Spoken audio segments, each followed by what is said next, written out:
if y'all want to join in.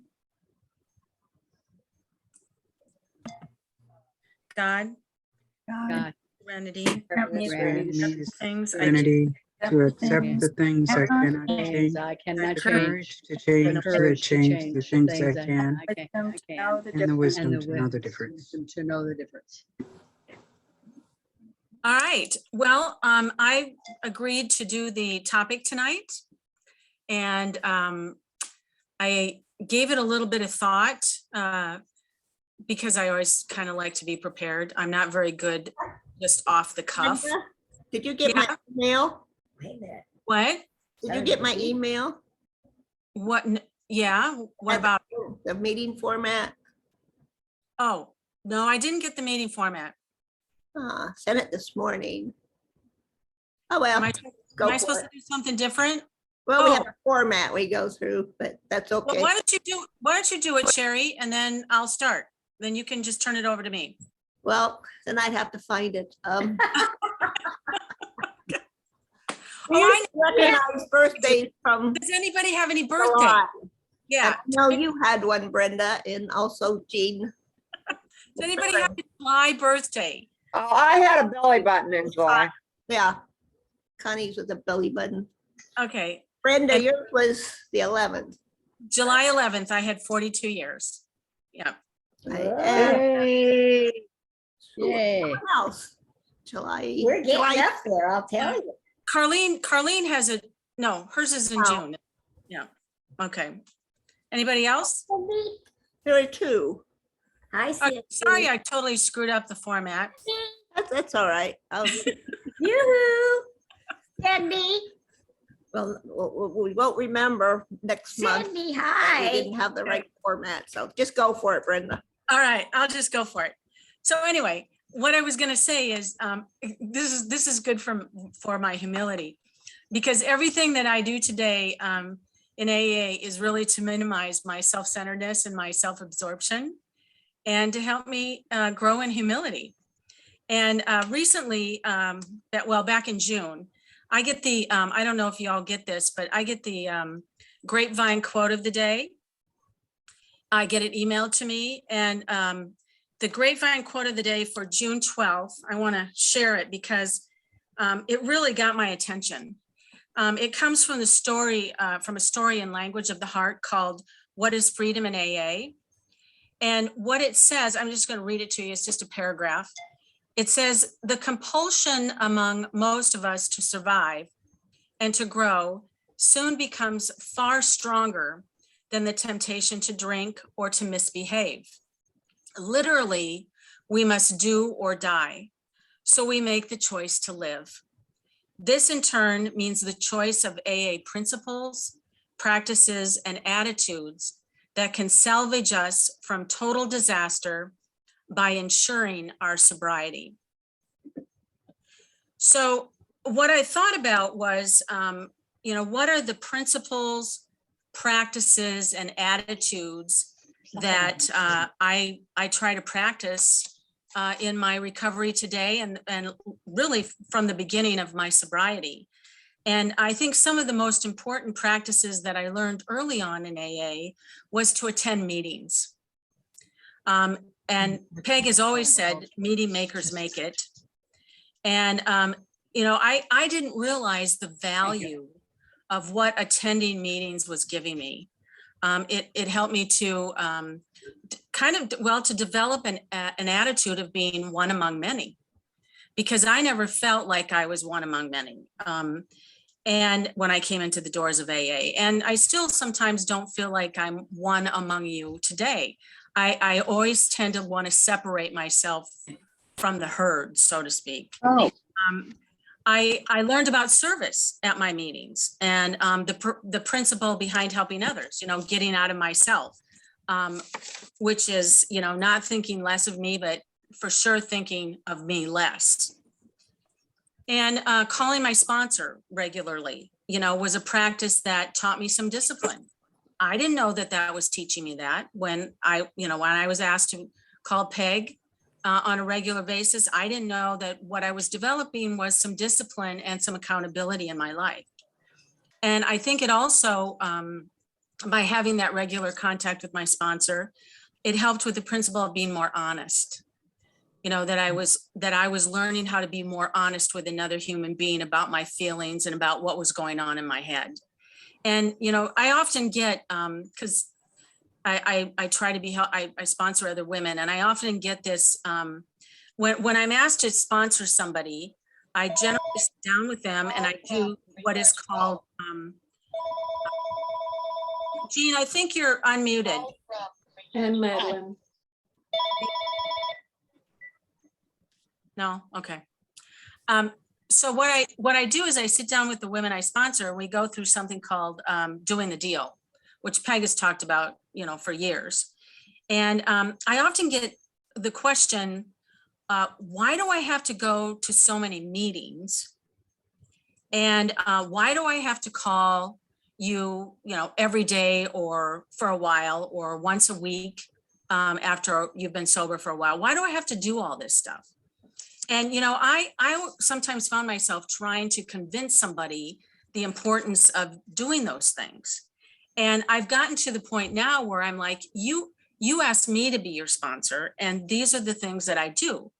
But I think one of the things that I learned in this principles, practices, and attitudes reading is that my new answer is going to be, because these types of principles and actions that we take have helped to keep me sober, and they help me continue to walk on what is called the highway to humility.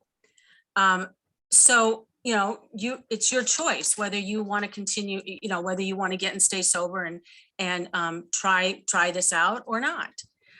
There's another story in Language of the Heart that I'll close with, that Bill wrote, called Humility for Today. And he talks about the highway to humility. And we had an advance on this years ago where Peg talked about, staying on the highway and not getting off into the bog or up into the mountain of fool's gold, and trying to stay on that humility of highway to humility. And I think that's what the principles and the practices and the attitudes that you all have helped me to develop over the years has helped me to try to stay on that highway. Now, it doesn't mean I don't get off into the weeds. And a lot of times when I get off into the weeds, I'm very grateful for the voice of my sponsor and those around me saying, hey, Brenda, we're over here, come back over here, get back on the highway with us. You're in the weeds, you're in the weeds. So I'm grateful that I have those things in place, those bookends in my life that help me to stay in the middle. So that's all I got. If you want to share tonight on some of the practices, principles, and attitudes that have helped to get you and get sober and stay sober, that would be great. Thanks. I think Jean has to leave early. Okay, you're up, Jean. She's not on.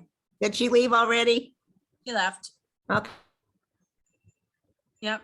So I'm going to go ahead and call on Beth. Thanks, Brenda. A great topic. That's a good idea for a topic. I like that. So of course, ditto, I could just be done. Say everything you said, because that's exactly, you know, we pretty much got a strong foundation for practices, at least I did, from Peggy and Dick, and from, you know, just where I got sober, Foxhall and that group. So, you know, the first thing Lee said to me was, Lee McMullen said was, meetings are non-negotiable. Like, it's just not even, you don't even try to negotiate, just show up. And I've had to teach people I sponsor that, you know, probably the biggest negotiator is themselves sometimes. You know, they'll be like, well, I should, you know, be here. I should go to dinner with my husband, you know, whatever. That don't negotiate with yourself, just show up. It's just so much easier. And so that's pretty much what I do. I've always been a meeting goer. It's not been a problem in my life to have to fight myself for that for the most part. Zoom has sometimes been I've gone to a Zoom meeting occasionally when I didn't go in person, but so that's an easy one for me. Willingness is probably the attitude that I really try to get people I sponsored. Like that's if you have willingness, you're like, you're 90% there. Cause when I'm willing, I do what I'm asked to do and what I'm shown to do. I think that for me, Peggy was an example. The women that have sponsored me have been able examples, and I can watch them and do what they do, But as far as like an attitude or a principle, the number one, and I use it a lot, but participation is the key to harmony. Like I just participate and I go to most things. And Dick Martin always said, if you're invited, you should try to go. And I try to go when I'm invited or when I know of something. I feel such a part of, and when you said one among many, I feel such a part of when I show up to things and try to participate. So, and it's been a principle that works everywhere at work. I show up when they have things. In my family, I show up and I try to participate, not just be there, but, see how I can be of service. So it's really been valuable in my life. So that's all I have. I'm sure glad to see you guys. Thanks. And I will call on, I think I'll call on my friend Connie. She had a birthday this month. Belly button.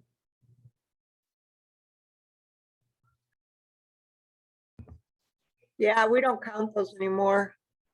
Thanks, Brenda. Thanks, Beth. I loved what you read. I think the thing that first came to me was when you talked about making sure you always go to AA. It's like Peggy saved my butt so many times, specifically when my mom died, because I was very mad and I didn't want to come back because, well, I was in a dumpster fire, and I remember talking to Peggy, and she was like, "Connie, you don't have to do anything but go to meetings." And thank God, because it's like that's all I could hear anybody say, and that's all I could do was go to meetings. And so I'm grateful for that, because I think that saved my life.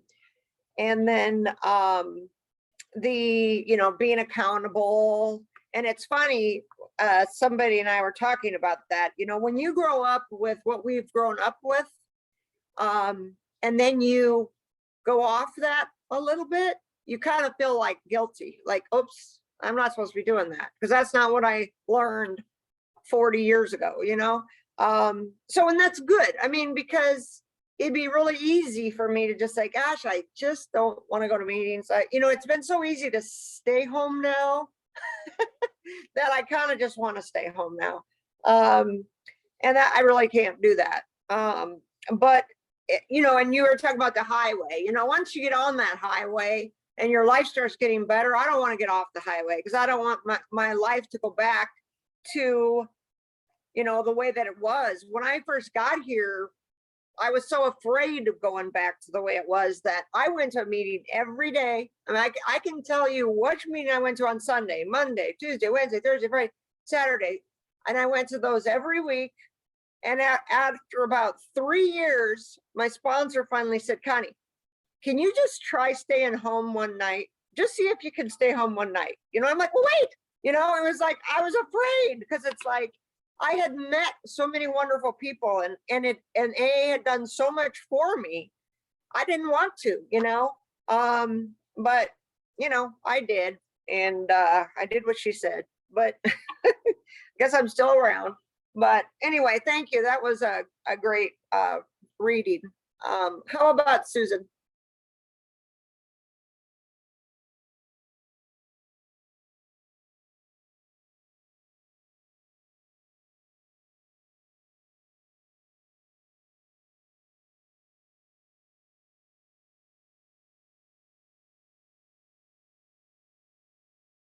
I think Susan's having problems unmuting herself.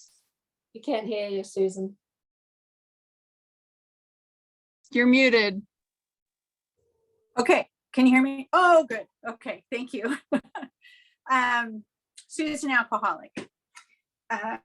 So thanks for the topic, Brenda, and it's so good to see everybody. It's a really good topic. I wish I would have been at the advance where you guys, did that. I always love hearing the stories about past advances, that I wasn't at, but I'm, I feel it in my heart that I certainly would have liked to have been there. So I think what struck me when you read that, Brenda, was that, I'm really doing some work right now about trying to be right here, right now. And, which is that I think that growth and spirituality of where my higher power can only be right here, right now, and how hard that is to stay present and not have my mind go to this future, to the, forward or back, past or future, and how to just try and not let all of that matter. And in that, I found that for the little bit that I, that has made such a huge difference in just getting quiet enough to be able to hear. And if there's, whatever there's to hear the silence almost. And that's been really intriguing. And another thing was the attitude of how grateful I am for Zoom, because Dick's health has been so compromised that I don't know what I'd do without AA. And we've been both pretty blessed with not having COVID. I had it, but he wasn't around, and that was really good. And that I couldn't have stayed as active as I am. I couldn't have found some really good meetings that, really have helped me grow, because I'm hearing things differently than what I hear them at the meetings that I go to, the committed meetings I go to. People share the same ways that they share. Not that I'm not, standing in any kind of judgment, but I like to hear things a little bit different. And I got that on Zoom because I was going to meetings I had never gone to before. And I was really, really grateful for, and still am, because of if the numbers are going up here, and the meeting at Foxhall on Monday nights has gotten really, really big, and I don't go because of it. And they've had breakouts at conferences and this and that. And so, I just am trying really hard, and Dick is getting better. His spirit's good, is putting on weight. And anyway, he's had a few health problems. And so I'm really grateful that, I haven't had to worry about him getting sick because of where I'm going and what I'm doing. And that's been a huge thing for me. And so I'm really grateful for Zoom. And I am going to the Thursday night meeting, which is, I'm grateful that I get to do that. But I'm not powerful enough to stop myself from getting COVID again, but I am at least trying to make sure that I am conscious of others and what I do and where I go. And I also went to a meeting last night that to support somebody else, which is so wonderful. And, she's somebody who lost her husband recently, and she was a speaker last night. And I just, Cindy, you probably know her, and it's just so amazing what people in Alcoholics Anonymous can show up and do for others. I don't think she could have done it if it was like, wow, I really want to go and speak tonight. But she went and she showed up and she gave a great talk, on what it's like to be her right now and what sobriety's done for her. And man, it was powerful. It was really powerful. And I get to be at things like that to support others. And boy, I didn't come in like that. I don't even know when that change really happened for me. But, I think it's due to the things that all of the women and all the people and Peg and, that have given and given and given until it finally gets through to me, how to give. And I'm really grateful for that. So thanks. And thanks for you guys being here. This is fun for me. And I think I'll just pass to Cindy now.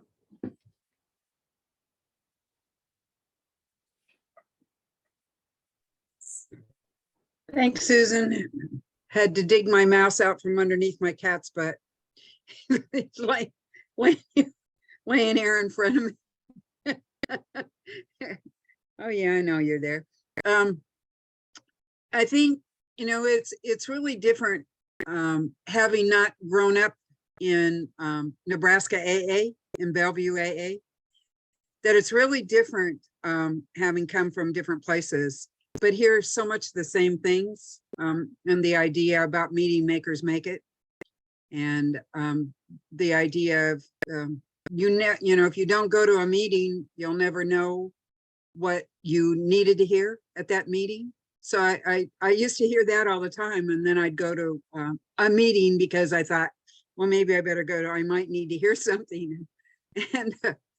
And I too, now it's been really interesting with, we had our state convention this last weekend, and I went Friday for a workshop where 4 past trustees they did across the board, the steps, the traditions, and the concepts, which is really kind of cool. And I heard it entirely different this time than what I ever had. And this is probably maybe the 5th time that I've heard it. And it really made a whole lot more sense to me than what it ever did before.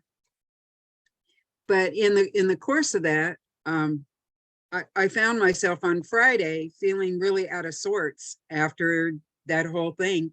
And it was like, I just need to go home. I just felt like I really had to go home. And as it turns out, there was a real specific reason why I needed to come home, and my dog had hung himself. And it was one of those really kind of interesting experiences. And when I tried to get him down, he bit me. And so I tried to explain that to the doctor after I had put the dog down and buried him, went to the ER, and the doctor just looked at me like, yeah, right, sure. You know, that was the case where your dog bit you. People just don't get that. But being able to go in and say those things to the doctor and be real clear about, I understand that there's hoops that I need to jump through now with all of that, but that's okay. I'll jump through those hoops. And the questions that they ask in the ER are really, really kind of bizarre questions. Like, do you drink? Do you use illicit drugs?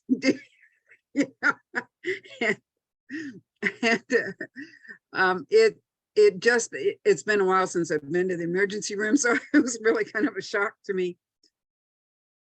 But the way that I answered the questions was entirely different from the way that I would have answered the questions before, in the sense of become defensive, even though the answer was no. And it was just really rather interesting for me with all of that. And then to go into work, and because I didn't go to work on Monday because I had to go back to the doctor because infection had set in, and so they wanted to change antibiotics and stuff.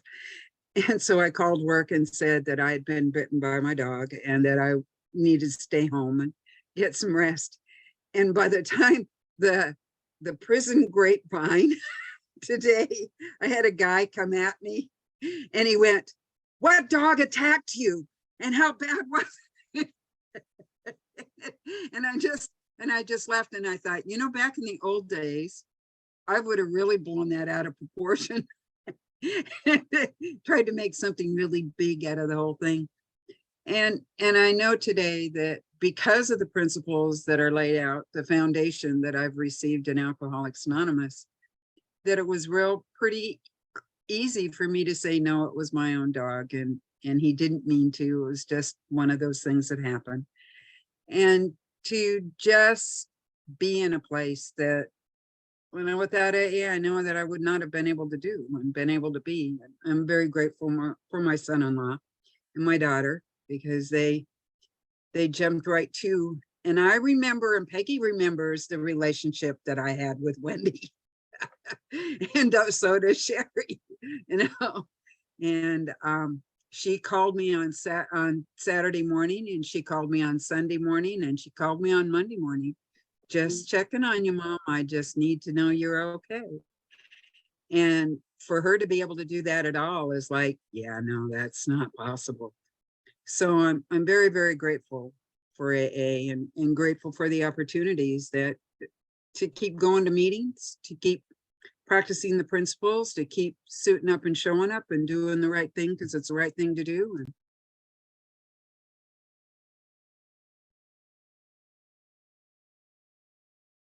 My cat just muted me. But anyway, I'm gonna pass to Lana. Thank you.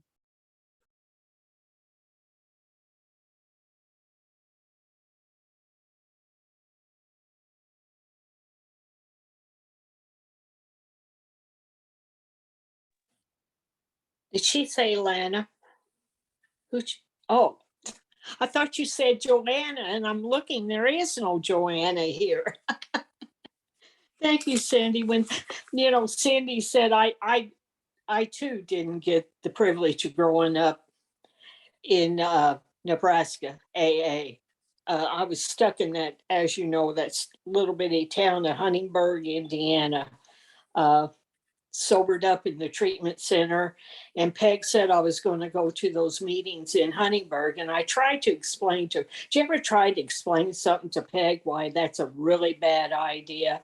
I said there's just a bunch of men at that meeting that when a new woman comes in, they say, come on, honey, I'll help you. And she says, you're going to go to those meetings. And thank God I was desperate enough to do exactly what she asked me to do, because I figured I was so grateful that she said yes when I asked her to sponsor me, and I didn't want to lose her. And in the process, meetings, always make me feel better once I go to the meeting. I always feel better when I'm able to get to the meetings, and I think Connie mentioned when her mother died, I remember calling Peg, and it was a Monday, and I told her mom just died, and I didn't know what to do. And no, that wasn't when she died. That's when we put her in the nursing home. She had Alzheimer's, and we had to admit her to the nursing home. And me and my brother had spent all day filling, all the paperwork and everything, and having to leave her there. When she told me she said, Lana, I don't like this place. But we knew that was our only choice. And when I called Peg up, I said, Peg, I am so tired. I can't make that women's meeting tonight. And she says, you're going to go. And I got dressed and I went to the meeting, and it was the best thing I could have done, because they could tell something was wrong. And the first gal that asked me, I told her what was going on. And I think I cried during that whole meeting. But that was exactly where I needed to be with my people, because they got it. I didn't have to explain anything except I just put my mom in the nursing home. And that was all I had to do, and calling Peg regularly. 11:20 on Tuesdays, I call her, and that's making me accountable to her, because I need that stability in my life, knowing that she's on the other end of the line, because I haven't been able to be raised around you people. She's always been my lifeline. And, the prince, talking about willingness. And in the process, her teaching me how to pass on what was so freely given to me. And that little meeting in Huntingburg that had no women, they have their own women's meeting now, because she said, Lana, there's going to start a women's meeting. And I said, Peg, I don't want to. And she said, I don't care. So I started the women's meeting. It's going strong, and there's good, solid sobriety up there. And one other thing, being accountable and being a good example of Alcoholics Anonymous. There's a gal that just moved down here, and she's got over 30 years of sobriety. And I've been picking her up and taking her to the Monday night women's meeting, and she was really having a hard time. And I remember at 20 years uprooting myself to Florida. And I had a really hard time connecting to AA down here. It wasn't them, it was me. And because I didn't you know how you feel a part of it, your home group and the people around you. I didn't have that anymore. And I just felt like a fish out of water. And that's the way she's feeling at this point. So I do what Peg's taught me to do. You know, I've been getting really comfortable on Zoom. And I mentioned to her if she wanted me to pick her up at a Friday noon meeting, in-person meeting. And she was so excited that I was going to do that. And I thought, that's how it works, you know? And in her excitement, I felt good. I thought, I'm going to help somebody along that I can share my experience moving down here and trying to get grounded in AA here. And I learned that all from Peg, you know, just trying to be the best example I can possibly be of Alcoholics Anonymous and being responsible. And there again, you know, I envy you gals that were raised in AA in Nebraska. I really envy you, you know, to be able to come in a room with, you know, as a newcomer and have people go all around you. That wasn't my story. That wasn't my story. But with the direction that I got and the kick in the butt every once in a while, because, you know, one time I told her, you know, Peg, there's a gal here in Indiana. She goes to one meeting a week and she seems to be doing just fine. And she said, you can go to one meeting a week if you want to. And I thought, oh, she said, but you got to get a new sponsor. And I thought, oh, no, she's my lifeline. So I gave up that idea. So anyway, I'm going to pass it to Madeline. Thank you, Lana. I'm Madeline Bruning. I'm an alcoholic, and I'm sorry I was late and I had to leave because I had a phone call, a long distance phone call from one of my grandkids. Anyway, I'm here, and thank you very much, Brenda, for what I did here and everybody else. I was thinking, you know, I didn't get sober in Bellevue. I got sober in Nebraska. Bellevue's different. It's a really different deal than Omaha or any other place. Although I have a lot of great respect for Omaha now that I have grown up in AA. But one of the things that I used to run into sponsoring people is, well, she only goes to a couple meetings a week. Why do I have to go to 4 meetings a week? And you know, at first I tried to explain it, and then I thought, oh, heck, do what you want, you know, go to 2 meetings a week and see how you feel, you know, after that. And they usually end up coming back and doing it our way. We are very lucky that Peggy led the way. I always say that. And other people say that about us too, how disciplined we are in Alcoholics Anonymous. And it really is because of Peggy.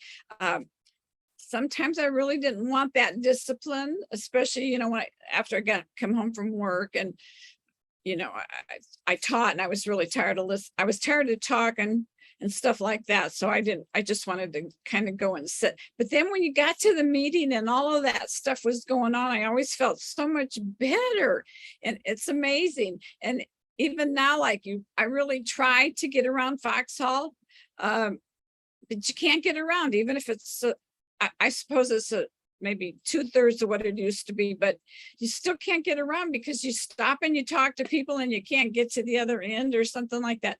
That's just nothing, but I love it. You know, I just love that we belong to something greater than ourselves. And it's all because of Peggy. And I am really grateful to, I'm just grateful that I'm part of it now, you know, and it took a lot of hard work and a lot of meetings, but meeting makers make it anyway. And I like meetings too. I don't know who said that, but I really like going to meetings now. Anyway, I'm grateful to be here and sober. How about Pat? Did you talk yet?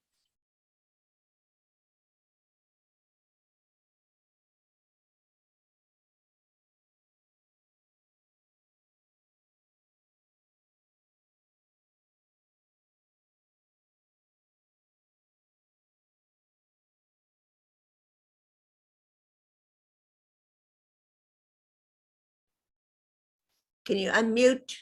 Must have gotten Ooh, her some help there. yeah.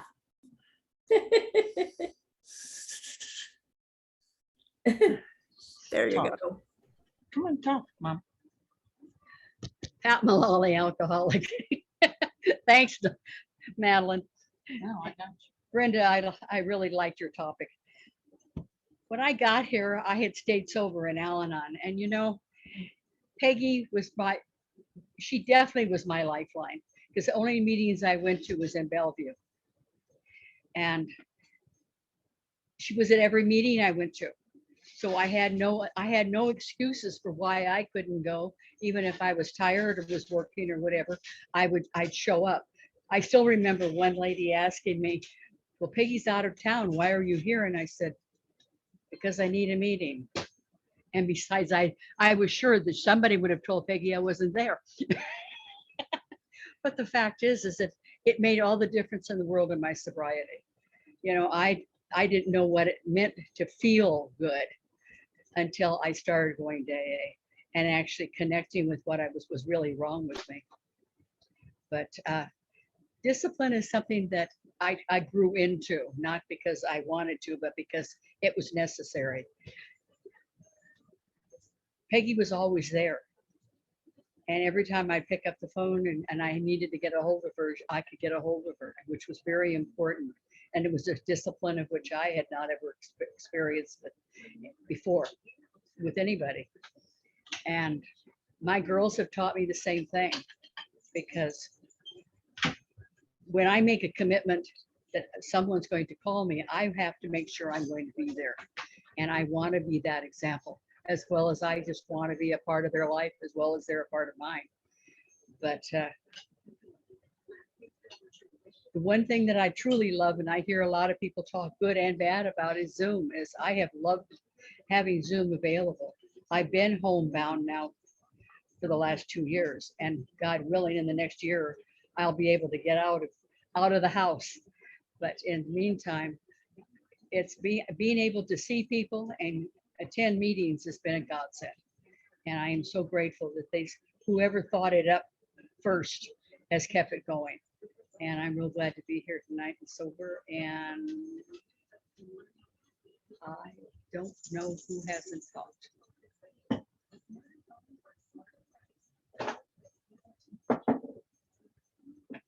How about Sherry? Thanks, Pat. I'm going to do something.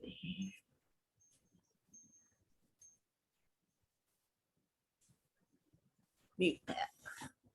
Sherry Butler, alcoholic. Hi, Sherry. All right, thank you, Brenda, for sharing tonight, bringing this great topic, and congratulations on 42 years of sobriety. Glad you're still here.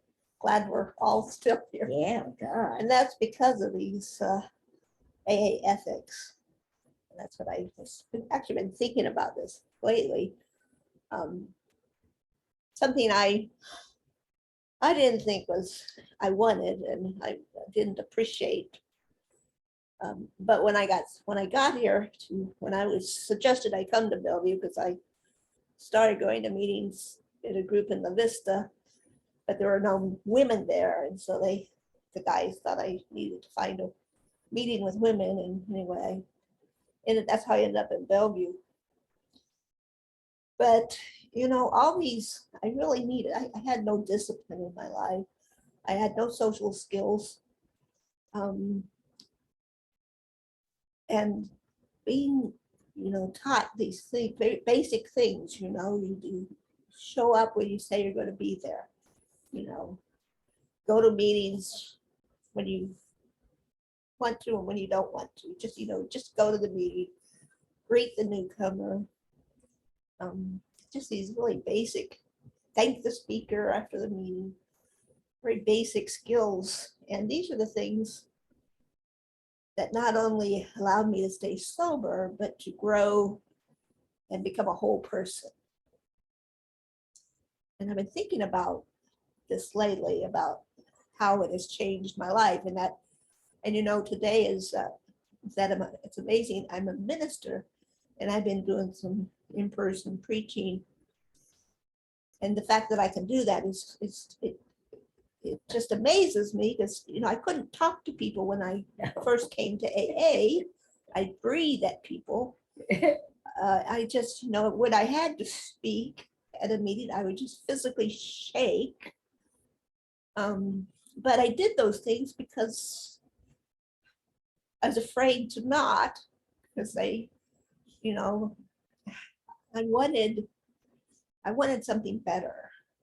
And these are the things that I was told I needed to do. And I was afraid not to do them. And it's just the wonderful thing is here, it doesn't matter how well we do them as long as we do them. And you get the same results, you know, but we learn these things, of course, through doing them. And after years of, you know, getting up to podiums, shaking and speaking, at one point the shaking went away. And that I could be comfortable speaking in front of groups and not AA groups, any group. And I'm doing pastoral calls for this church. I can listen to people. I can have compassion for people. When I got to AA, you know, Sandy would tell me, ask people how they are and act like you care. Because I didn't care. I didn't care about you. You know, it's all about me, me, me, me. And that, what a dark place to be when it's all about yourself.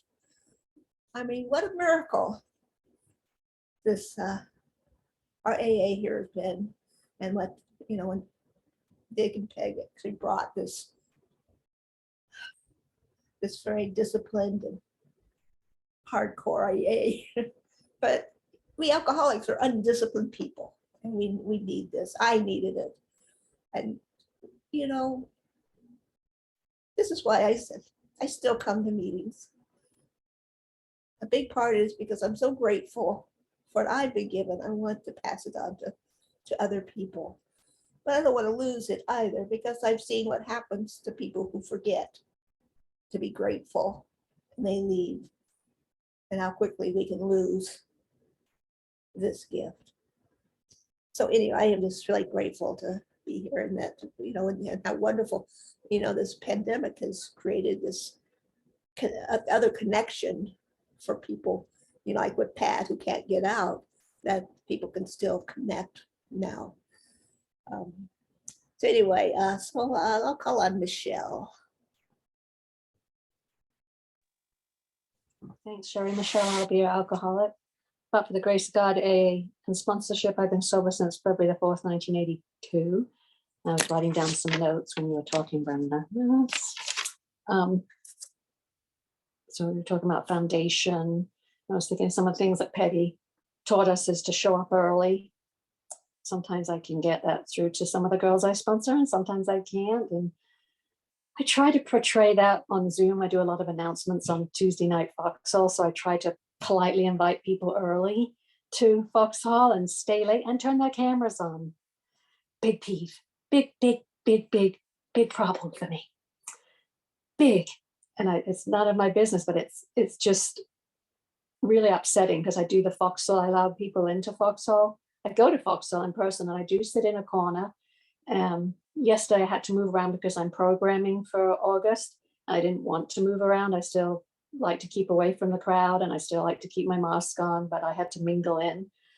But it's a hard job doing Foxhole and doing all the announcements. So we invite people to sit down, get cozy, and then Dennis told me, invite people to turn their camera on. Don't say, turn your damn camera on. What are you doing? So I'm happy that this group has their camera on, but I have a resentment towards that. So I'm going to have to work on that one, Peggy. And some people have legit reasons, but 20 out of 105 is not a good number. But I judge no man, right? I don't keep track. I don't count. So it's a busy job, but it was a service job I took before I realized I was going back to Foxhole. So, you know, I have to sit away from the crowd just because it's rude to sit in a meeting with your iPad in front of you in the front row doing all that you're doing. So it works well for me because I am still afraid of COVID. I've been off chemo for a year, but when I had the COVID shots, I was on chemo. So it killed all the antibodies, and all I've had is the boosters. And a customer just told me today, I met her yesterday with my mask on. I think it was yesterday. And today she was supposed to call me and she wrote to me and said, I'm home, I might have COVID. Dun, dun, dun. Luckily, I kept my mask and I keep them a long distance from me. You know, they can't come around and look at my computer. They don't touch my computer. I'll say, here's where you sign, but I'm going to type your name. But it's a little freaky, but I'm out there. But I am very guarded and I'm a little nervous about going to Cornhusker. It's not going to be huge. It's not. We're about 480 right now in pre-registration, which Teresa said is actually a good number because, I'm sorry, I got off the subject, but in 2019, they were at 600 and something at this time. So, you know, the numbers are where they usually are, in other words. So I'm anxious to be there just because I'm not going to sit in the middle of the crowd. I just can't do that right now, but I'm taking chances and doing some service work because, you know, that's what we're told to do. I've invited some pigeons to help out and let the chips fall where they want. I can't force them to do it. I'm just, I have one lady that gets sick a lot and I don't know what's going on. And I can't make her go if she's absolutely, you know, terrified of getting ill. I can't. I want to say just go, but it's a long story. And it's just, I try to give in the girls I sponsor what I was taught. So the disciplines that I was taught, I try to pass that on. And sometimes it's frustrating, and sometimes I have to back off too. Sometimes I can't, not in this environment today. I have to respect someone's decision to be safe because I'm trying to be safe as well. But I'm sitting in corners at meetings, but that's okay. That's what makes me feel comfortable. I know Peggy has taught us to show up early, and Foxhole on Zoom is a little overwhelming. It's very noisy because we all want to talk over each other. But it's good to see people having that kind of fellowship because they can't have it if they can't come in person. And like you said, someone just said, get out of yourself. You know, when I'm at the meeting, try to visit with someone. And I knew I needed to see someone last night, so I made a beeline for that person because I know that they're going through some physical sickness is their story. So I wanted to see how they were doing, what the results were, and what the prognosis is, and because people were genuinely interested in how I was last year, so I'm passing that piece on. Not that I haven't been interested in that, but it's not about me, it's about you and giving you encouragement. Not being, like Kim would say, negative Ned, but being positive Pat. Greeting newcomers, you know, and making them feel comfortable, because sometimes you think, I know Lee McMullen used to think I was a snob, and then one day she said, you know what, I used to think you were a snob, but you are absolutely terrified. And that sometimes is true when you see someone sitting down or they've been around for a while and they don't mingle in, they're afraid. And I wasn't any different. Obviously I wasn't any different. So trying to make someone feel comfortable, that's a little easier to do at the ladies meeting. There's some legitimately new faces at Foxhole and at the ladies meeting. And it's important for me to just find out, I'm not trying to pounce on them. I'm just trying to find out, are they new to the area? Are they new to the meeting? I see Peggy doing that. Because it made me feel wanted when I didn't feel wanted when I was brand new at the meeting and didn't want to mingle because I was afraid. So if I'm doing that, I don't have to think about being afraid in a big room. And being polite, always trying to be polite. It's funny because today I got an email from my boss who thanked me for always being a good cheerleader in the team, because I'm not a district manager anymore and I have a new district manager, which I'm very happy. I don't want to do that anymore. But he needs to bring the team together, and so I've sat in meetings with him, and I know he looks for me to take some leadership. And so to get a letter from the regional manager thanking me, I've heard her write a huge letter thanking me for always being a cheerleader on our group me text for the job and always being positive, even though things are a little stressful with some new products that we're trying to sell and it's not working well in the computer system, things don't match up. I get very frustrated, but I try to say something positive in the group meet because I know we're all on the same boat. And I can go down that road and be negative very easily, but I'm not going to give up. I'm just, if anything, has taught me, don't give up. You know, this will pass. This will pass no matter what it is I'm going through. It will pass. It doesn't always have to be comfortable, but it's not that there's a reason, because sometimes, you know, I don't think that I got cancer for a reason, but how do I say this? I came out better for it you know what I mean? If that makes sense. I came out better for it in my recovery of Alcoholics Anonymous, and I came out better for it on the other side. I don't know where this is going. You know, things look good, but you know, it's twice now that it's happened to me, but I do think about it a lot, but it doesn't come out of my mouth. It does not come, it comes out with you, but it doesn't come out in my other meetings. It just doesn't. I just feel like, shoot, if I can take chemo, I can take anything now, you know, shit. It's just made me stronger. If anything, it's made me stronger. I feel physically older, but it has made me stronger. So anyway, I want to let Penny talk if she has. I don't think Penny's talked. So thank you, Brenda, for the topic, and I'll be quiet. Thank you, Peggy. Thanks, Michelle. Hi, I'm Penny Pennington. I'm an alcoholic, and thank you, Brenda, for the topic and the introduction and everybody who shared. And I really want to hear from Peg, so I'm going to turn it over to Sherry to unmute so that we can hear from Peg tonight. Thank you. Thanks, Penny. You got the floor, Peg. Oh my gosh. Peg Martin, alcoholic. Through the grace of God and fellowship with people like you, all of you, I have been sober since February the 4th. Make it here. 1964. And I'm so grateful. I'm grateful. That's a long damn time. It's a long time for any one human being, I think. Don't you? I think it's a long time. It was so good to see a lot of you from out of town. I haven't seen you, it seems. Cindy, I'm really glad to have seen you. I am, because I don't get to see you very often. Many of the people that are in the pictures that we get, I see in meetings, but I see Connie yawning right now. So I think it's possible that we're nearing the end of our meeting. But one thing I wanted to say, it came to me during the time that you all were sharing.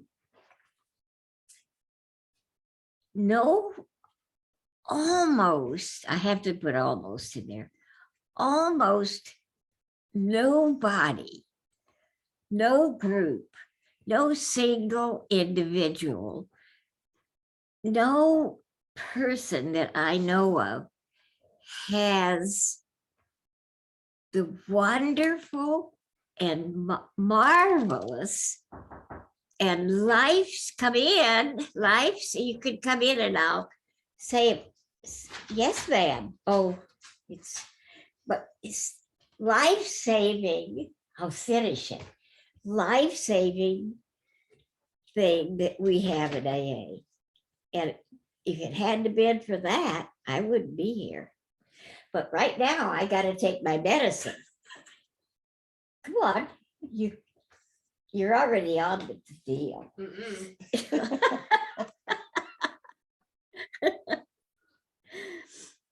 Thank you. Anyway, I personally I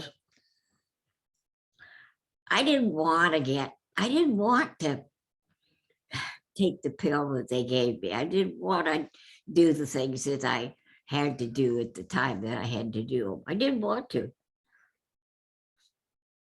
Because I like to do it all by myself, you know. But I did what I was told. And here I am. Years and years and years later. I can't believe it. But it's true. Penny knows. She's been around me almost that long. Lana, Madeline, all of you. You know, I don't know if I would have been alive or well if it weren't for you. I don't know. I don't think so.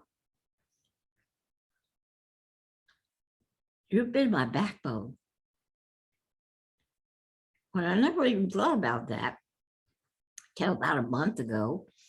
And somebody said to me, it was a man, if you can believe it. He said, you know, you're the background of this meeting. You're the back, well, what is it?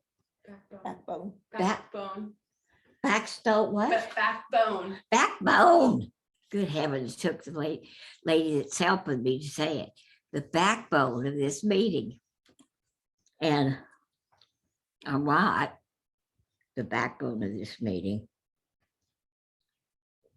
But it sure has helped me over and over and over and over again. And so have you, all of you. And I never know, like I bet you any of you all, what I'm going to say when we have these meetings. I never know. Next month, it might be something terrible. I might come out with something hideously horrible. I haven't done so yet, but there's always tomorrow. And I hope not to do it, but it's possible. However, it is also possible when I swallow.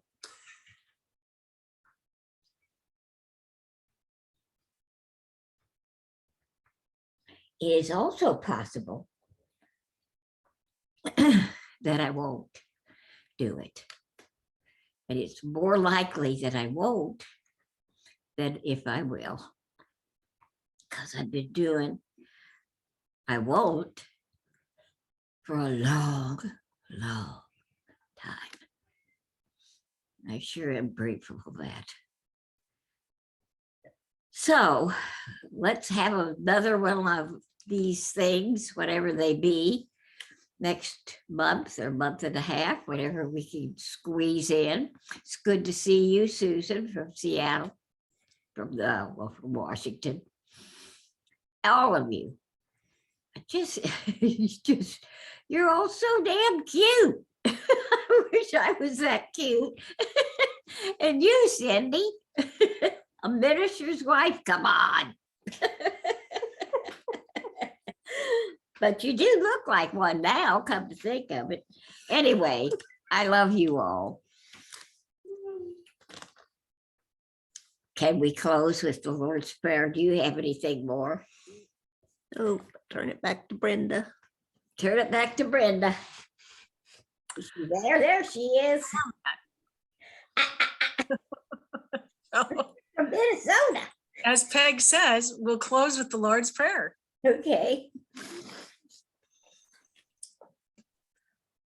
Our Father, who art in heaven, Heaven, hallowed be thy name. Thy kingdom come. Thy thy will will be be done On on earth. earth as it is in heaven. Am I back? This day give us This day or take. our daily bread, and forgive us our our trespass. Those who trespass against us. Forgive those who Lead trespass us against us, not and into lead us deception, not into And temptation, deliver us from evil. For thine is the kingdom but thine is the Power. kingdom. and the glory forever. Amen. Amen. And so it is. And so it is. We're back, Thank you, Brenda. Thank you. Thanks, everybody. everybody. Sorry I yawned. 4:30 was very early this morning. Oh, wow. So, Is it? and I'm going to bed right now. I'll see many of you next week. Yes, good. Yes, I Betty. can't believe that's next week already. Have a- I know. Have a great Cornhusker, everybody. Thank you. Yeah, Yeah, have a good corn husker. Thank you. Oh, yeah, don't forget.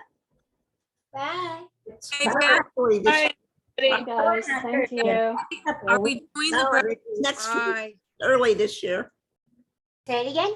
are we doing the breakfast? Yes. Um, It's 10:30 on Saturday morning. And there'll be signs, I hope. June told me we'd get a couple signs or I can make them. It's on the second floor in the back and it's where the Misfits are having their breakfast, so it won't be hard to find. There's gonna be like 15 or 16 of us there, so, Oh, that's great. yeah, and it's $20 at the door. Okay, It's 10:30, right? 10:30? 30, yeah. Peggy, I told you about the breakfast. Kim's gonna bring you to Cornhusker breakfast. okay. Yep, it'll be Yeah, I good. know, I heard that, but did I hear it was $100? 20. 20.